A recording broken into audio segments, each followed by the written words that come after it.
Hola, muy buenas tardes. Mi nombre es Marcelo Figueroa y hoy vamos a ver la unidad número 3 de la asignatura Bioquímica Nutricional. En esta unidad vamos a abordar los temas de aminoácidos, péptidos y proteínas y enzimas, al menos la parte inicial. Para empezar, vamos a empezar hablando de la importancia que tienen las proteínas en los seres vivos, ya que son justamente una de las principales macromoléculas. Bien. Como bien los relata, alcanzan una importancia máxima junto al agua, ya que poseen una diversidad muy grande de funciones dentro de los organismos. En los vertebrados, de hecho, constituyen el 50% de la masa seca de un individuo. Dentro de las proteínas encontramos diferentes tipos de compuestos químicos, ya que proteínas es un conjunto muy diverso, como ya les mencioné. Tenemos desde enzimas, que ya vamos a desarrollar bien ese tema. Vamos a ver hormonas, está la hemoglobina, vamos a encontrar anticuerpos, receptores, proteínas de contracción como la actina y la miosina y muchas otras más, como proteínas también del tipo estructural. Para entender lo que es una proteína, vamos a tener que iniciar trabajando con los ladrillos que las van a construir o las pequeñas unidades que las componen, que son los aminoácidos. Bien, la definición de proteína básicamente es básicamente un polímero de aminoácidos, como bien lo menciona acá. Pero no solamente es un polímero de aminoácidos, sino que más adelante vamos a ver que este polímero de aminoácidos se encuentra, en el cual los aminoácidos se encuentran unidos mediante enlaces peptídicos, que los vamos a abordar en las siguientes diapositivas. Bien. Lo que sucede es que, debido al gran tamaño de estas moléculas, obligadamente cuando se dispersan en un solvente adecuado, forman dispersiones coloidales. ¿Esto qué significa? Que no forman soluciones verdaderas. Como recuerdan, de las primeras clases pudimos observar que el agua se comporta de diferente manera dependiendo de la naturaleza del soluto. En nuestro caso, las proteínas son moléculas tan grandes que puede decirse que tienen carácter anfipático, es decir, por algunas regiones son hidrofílicas o afines al agua y por regiones son hidrofóbicas o repelen el agua. Por lo tanto, las proteínas se van a reorganizar en el espacio para lograr una máxima interacción de las partes hidrofílicas con el agua y de las partes hidrofóbicas hacia un núcleo o al interior. Las proteínas se escinden por hidrólisis, es decir, se degradan en numerosos compuestos de menor peso molecular que son los que vamos a llamar aminoácidos. Bien, la hidrólisis es una reacción química muy común, que como ya estuvimos viendo es un proceso degradativo que mayormente lo vemos en los procesos digestivos. Bien, justamente los aminoácidos son las unidades fundamentales y estructurales de las proteínas. ¿Cuál es la estructura de un aminoácido? Bien, acá tenemos una estructura de un alfa-aminoácido.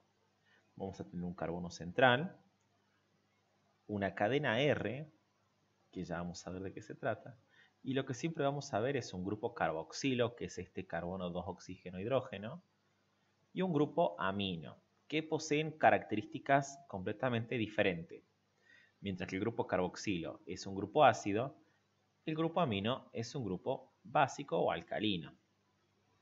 En el caso del grupo carboxilo, es un grupo funcional característico de los compuestos orgánicos denominados ácidos carboxílicos, mientras que el grupo amino es el grupo funcional de las aminas. Bien, es decir, los compuestos que llevan este grupo se denominan aminas, mientras que los compuestos que llevan este grupo se denominan aminoácidos. Por eso estos son aminoácidos.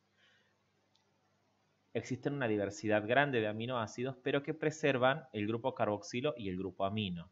En lo que varían va a ser en la estructura de la cadena R, que va a diferenciarse tanto en longitud como en naturaleza de átomos para dar los diferentes aminoácidos, como vamos a observar más adelante.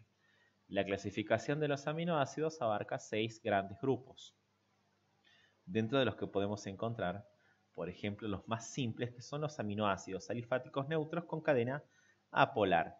¿Qué quiere decir que la cadena sea apolar? Que es una cadena que será hidrofóbica. Es decir, va a repeler o no va a interactuar con el agua. Como podemos observar, tenemos el grupo amino, el grupo carboxilo y nuestra cadena R en color rojo. Bien, acá podemos observar que se diferencian las estructuras de las cadenas R en los diferentes aminoácidos. Y así tenemos la glicina, la alanina, la leucina, la isoleucina o la valina. Es importante que sepan que las regiones que contienen estos aminoácidos en una proteína, estas regiones serán hidrofóbicas. Es decir, si una proteína posee un alto contenido de aminoácidos de este tipo en una región, esa región será hidrofóbica. El siguiente grupo son los aminoácidos alifáticos neutros con cadena polar no ionizable, que es lo que podemos observar que se diferencia de los anteriores. Mientras que los anteriores solamente poseían carbono e hidrógeno en sus cadenas R, estos poseen a su vez carbono, hidrógeno y oxígeno en forma de oxidrilo, es decir, estos aminoácidos sí van a interactuar con el agua. Y acá tenemos dos, los cuales son serina y treonina. La importancia de estos aminoácidos radica en muchos aspectos, ya que el oxidrilo que estamos viendo es susceptible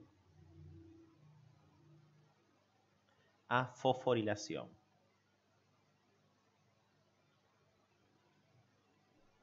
Que se preguntarán qué es la fosforilación. Sencillamente es la incorporación de fosfato.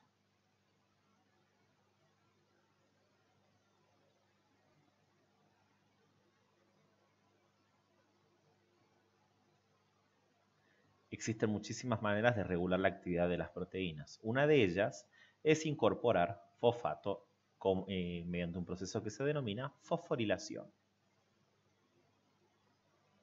También existen otros aminoácidos como lo son los neutros aromáticos, dentro de los cuales tenemos aquellos que poseen justamente grupos que se denominan aromáticos, como son en este caso la fenilalanina, la tirosina o el triptofano. Los grupos aromáticos son estos grupos que poseen estos anillos cíclicos cerrados, bien compuestos de carbono e hidrógeno. Algunos son más simples que otros, pero son todos necesarios. También tenemos aminoácidos que contienen azufre. Aquí la diferencia con la cadena lateral radica en que contiene carbono, hidrógeno y posee azufre. Acá tenemos dos aminoácidos, los cuales son la cisteína y la metionina. Luego tenemos los aminoácidos ácidos. ¿Por qué? Porque sencillamente, si bien poseen un grupo carboxilo que es ácido y un grupo amino, estos poseen en su cadena lateral un grupo extra ácido, es decir, contienen doble carboxilo. O, en el caso de la asparagina y la glutamina, poseen un grupo amida. Bien, la unión del grupo carboxilo, cuando pierde un oxidrilo y se reemplaza por una amina, esto se denomina amida, que es un derivado de ácido.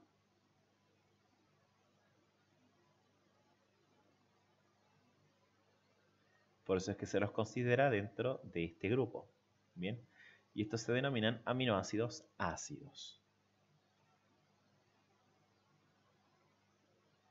También tenemos los aminoácidos del tipo básicos. Bien, ¿por qué serán básicos? Sencillamente porque poseen grupos aminos extras. Acá tenemos, de hecho, grupos un poco más complejos o este aminoácido particularmente, que es la prolina, que como pueden observar tiene una estructura relativamente diferente. No encontramos el grupo amino como tal como lo observamos en los otros aminoácidos. Acá se encuentra formando un ciclo cerrado de 5 puntas. Resulta que esta prolina, este aminoácido, es un aminoácido muy particular, ya que en una proteína todos los aminoácidos, como se observan, tienen estructuras muy similares, por lo que se va a favorecer el encastramiento molecular, por decir de alguna manera. En el caso de la prolina, funcionaría como un ladrillo defectuoso o un ladrillo deforme, que desestabilizaría la estructura de la proteína en esa región. Ya vamos a ver cuál es la utilidad de la prolina en la estructura de las proteínas. Si bien existen muchas clasificaciones, me parece interesante mencionar que existen aminoácidos también esenciales y no esenciales, denominando aquellos esenciales aquellos que el organismo no puede sintetizar por sí mismo, por lo que necesariamente los tenemos que ingerir a través de la dieta. O bueno, la tasa de síntesis dentro de nuestro organismo no es la adecuada. En el caso de los no esenciales, nosotros podemos transformarlo a partir de esenciales u otros aminoácidos. Existen otras clasificaciones, los cuales son aminoácidos dispensables o no dispensables. Particularmente para la materia vamos a utilizar esta, lo que no implica que en otras materias no estudien otras clasificaciones. Acá tenemos una lista de los aminoácidos esenciales y no esenciales. Y ahora bien, vamos al tercer eje que nos define, segundo eje, perdón, que nos define a las proteínas. Bien, tenemos dos aminoácidos, como ven acá, grupo amino, grupo carboxilo. En este caso ya se encuentran ionizados. Bien, ¿y qué es lo que sucede? Se los voy a graficar de una manera más sencilla acá abajo. Vamos a tener un carbono, un grupo R1, acá un amino. Acá vamos a dibujar el amino un poco más desarrollado. Ese es un aminoácido. Vamos a dibujar el otro aminoácido. También lo vamos a desarrollar un poco más. Acá vamos a dibujar el carboxilo.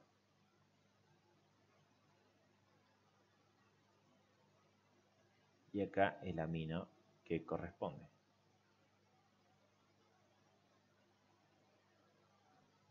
Error mío, acá me confundí. Aquí puse un aminoácido con dos grupos aminos. Esto es un error. Esto está mal. Vamos a dibujarlo un poco más abajo.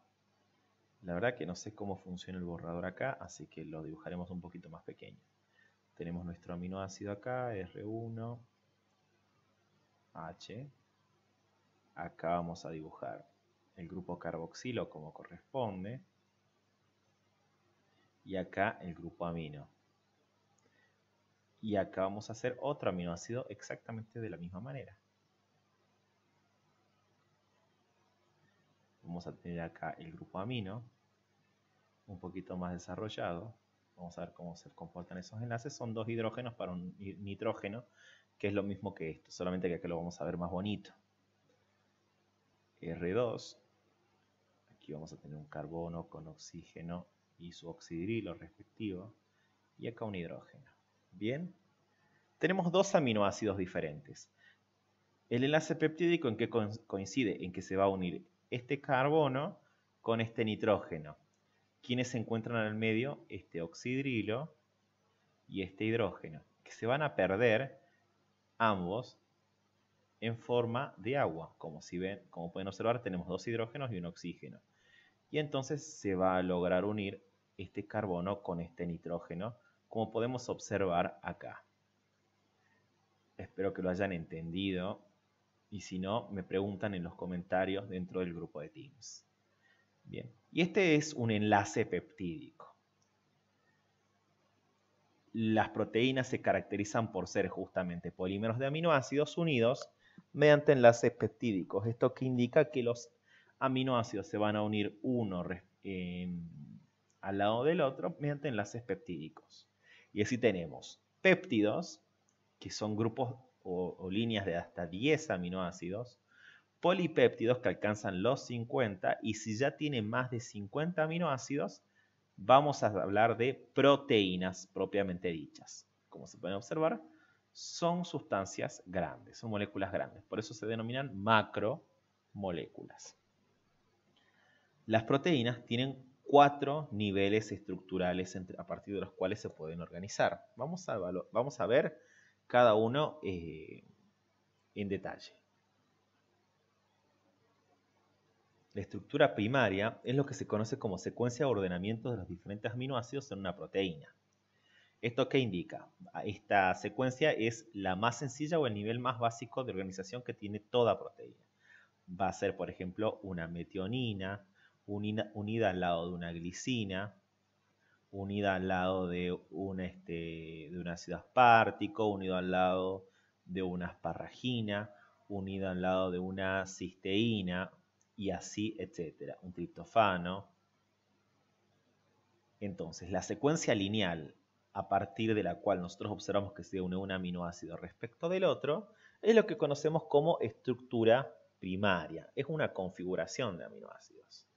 Ahora, ¿cómo deducimos la estructura de una proteína? Bien, hay muchísimas maneras. Una de las más sencillas y económicas es a través del código genético o el ADN. ¿Por qué? Porque nosotros sabemos desde la biología que el ADN me origina mediante un código, un ARN. Particularmente es un ARN mensajero, que es el que me va a originar una proteína.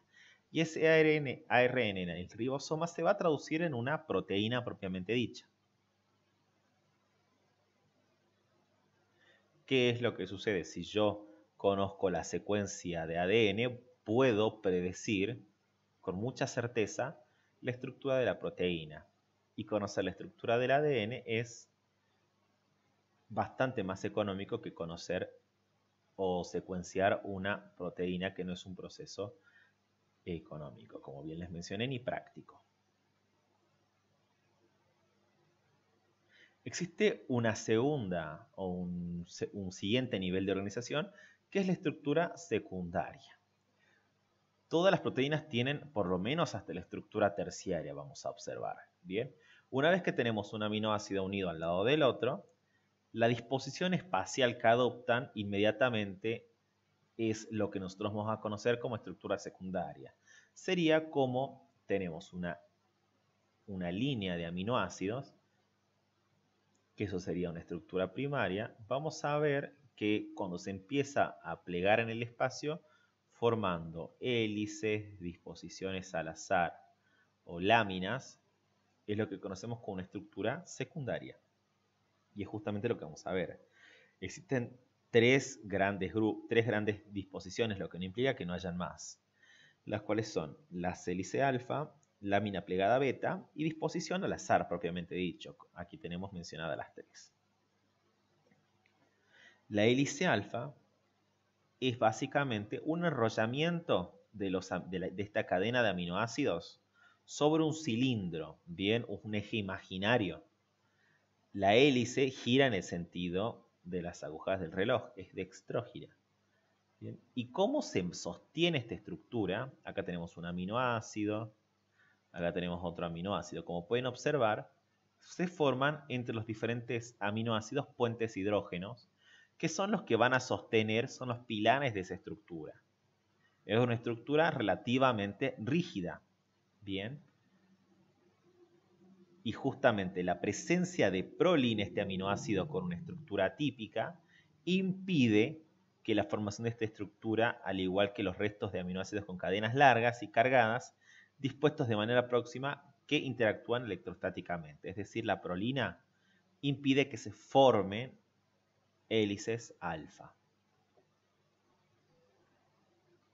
En el caso de la lámina plegada beta, con la prolina sucede exactamente lo mismo. Tiende a desorganizar la estructura. Es como un ladrillo defectuoso o con un tamaño atípico y una forma atípica que puede deformar una pared. Entonces, ¿qué es lo que entendemos como lámina plegada beta?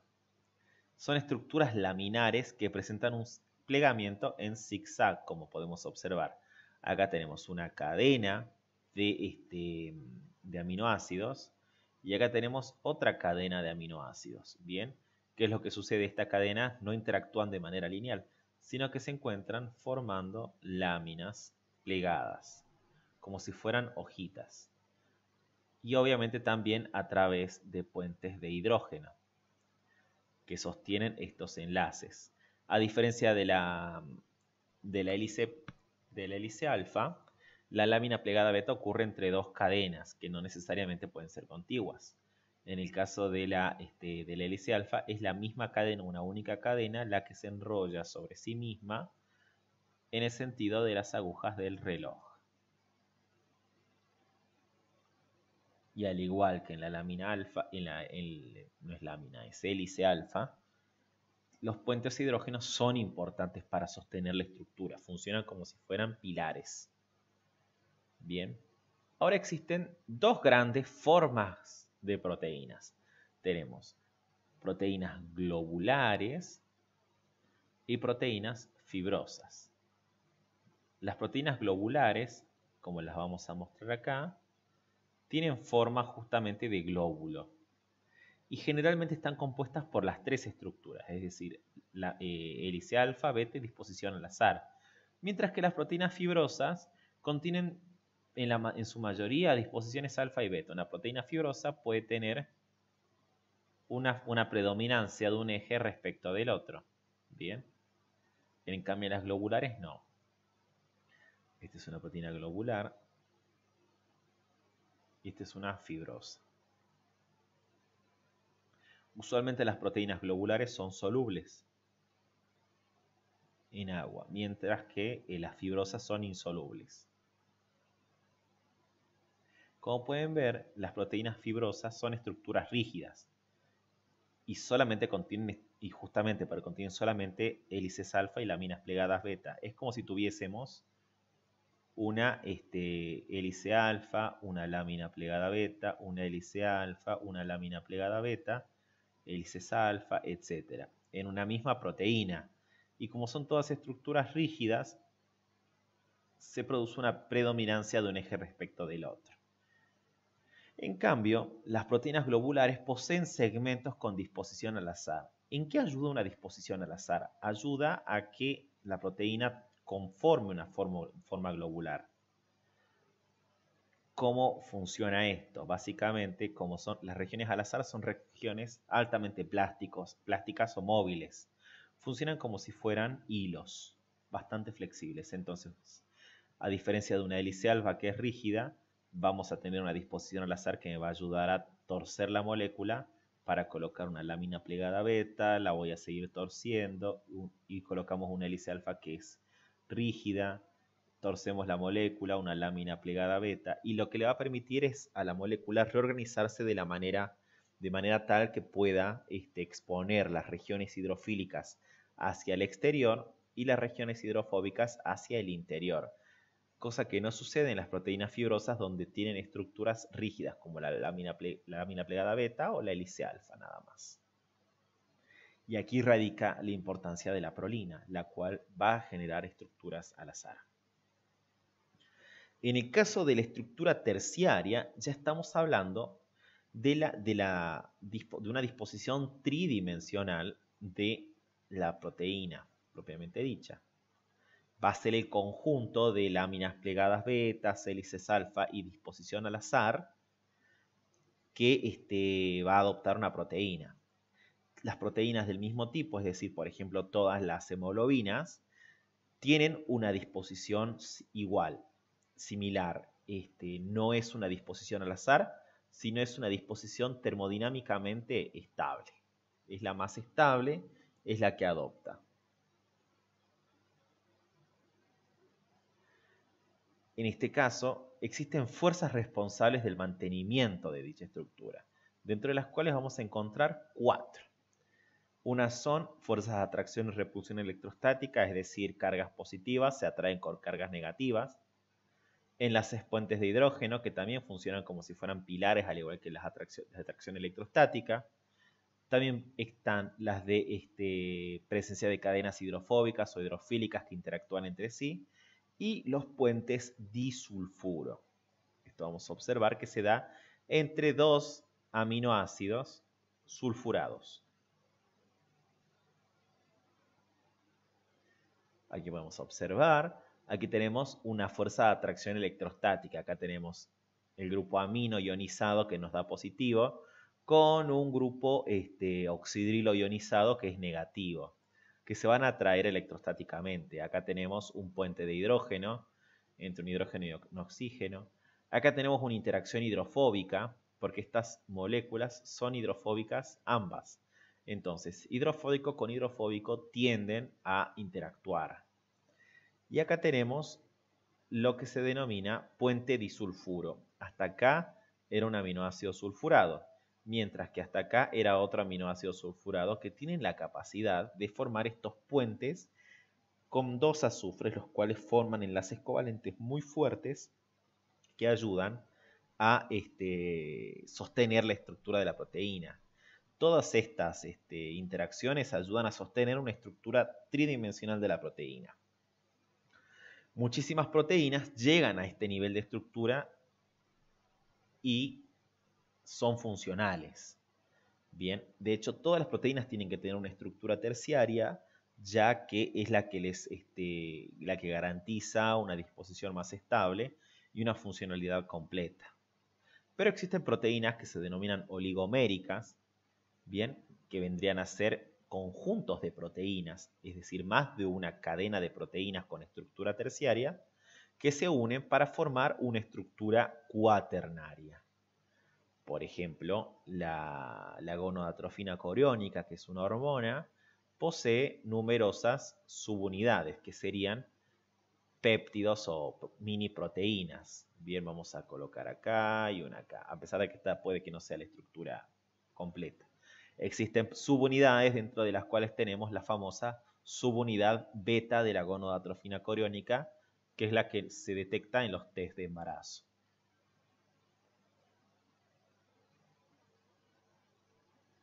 Es decir, cada una de estas subunidades posee estructura terciaria propia, pero se pegan toditas para formar una proteína con estructura cuaternaria, que también se denomina proteína oligomérica. Y las mismas fuerzas que vimos acá son las que se encargan de unir o sostener esta estructura también. Las proteínas poseen diferentes propiedades, dentro de las cuales la desnaturalización es una de las más importantes.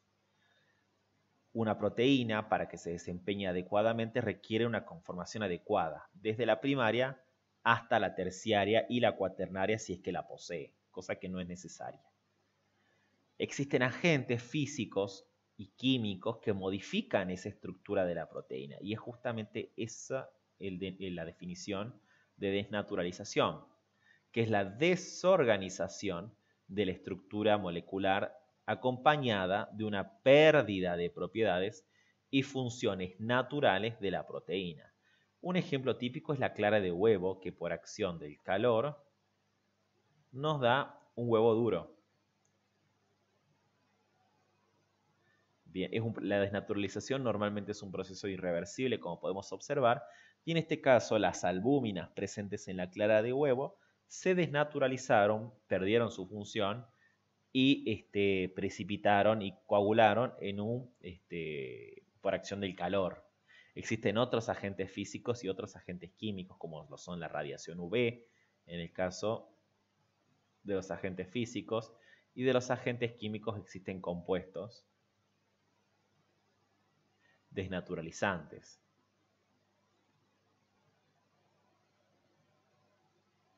Como son los solventes orgánicos o agentes caotrópicos. Entonces, si bien las proteínas tienen, como estamos observando, diversas clasificaciones. Otra clasificación es en base a la composición. Existen proteínas simples, que son justamente aquellas que si las degradamos totalmente, nos dan solo aminoácidos. Y existen proteínas conjugadas, ¿bien? Que poseen pequeños pedacitos de molécula que no son de proteína, es decir, no contienen aminoácidos. Bien, la fracción que es proteína de estas proteínas conjugadas se denomina apoproteína.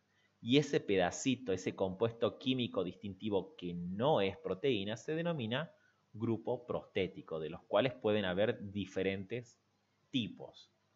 Bien, dentro de las proteínas simples hay muchísimos ejemplos, entre los cuales destaca las albúminas, por ejemplo, que están presentes en el suero, al igual que las globulinas. Las histonas también son un grupo muy importante de proteínas, que son las que se encargan de mantener enrollado el ADN. Y finalmente también tenemos escleroproteínas o proteínas estructurales, como lo son la queratina en el pelo, el colágeno y la elastina en la piel. Y las proteínas conjugadas justamente son proteínas más una fracción que no es proteína. Y así tenemos, por ejemplo, nucleoproteínas, que son las histonas, como ya vimos que son solo proteínas, unidas a un ácido nucleico, que es lo que la transforma en una nucleoproteína. Ahora, si el grupo prostético contiene color, se denominan cromoproteínas. Cromos viene de color. Es decir, el grupo prostético está pigmentado, como en el caso de la hemoglobina, que el grupo prostético es el grupo hemo, ¿bien? Que justamente es de color rojo. También tenemos glicoproteínas, porque son proteínas unidas a un hidrato de carbono, fosfoproteínas que contienen el grupo fosfato, lipoproteínas que contienen lípidos, o metaloproteínas que contienen metales. Por ejemplo, la superóxido dismutasa que puede contener cobre, zinc y manganeso.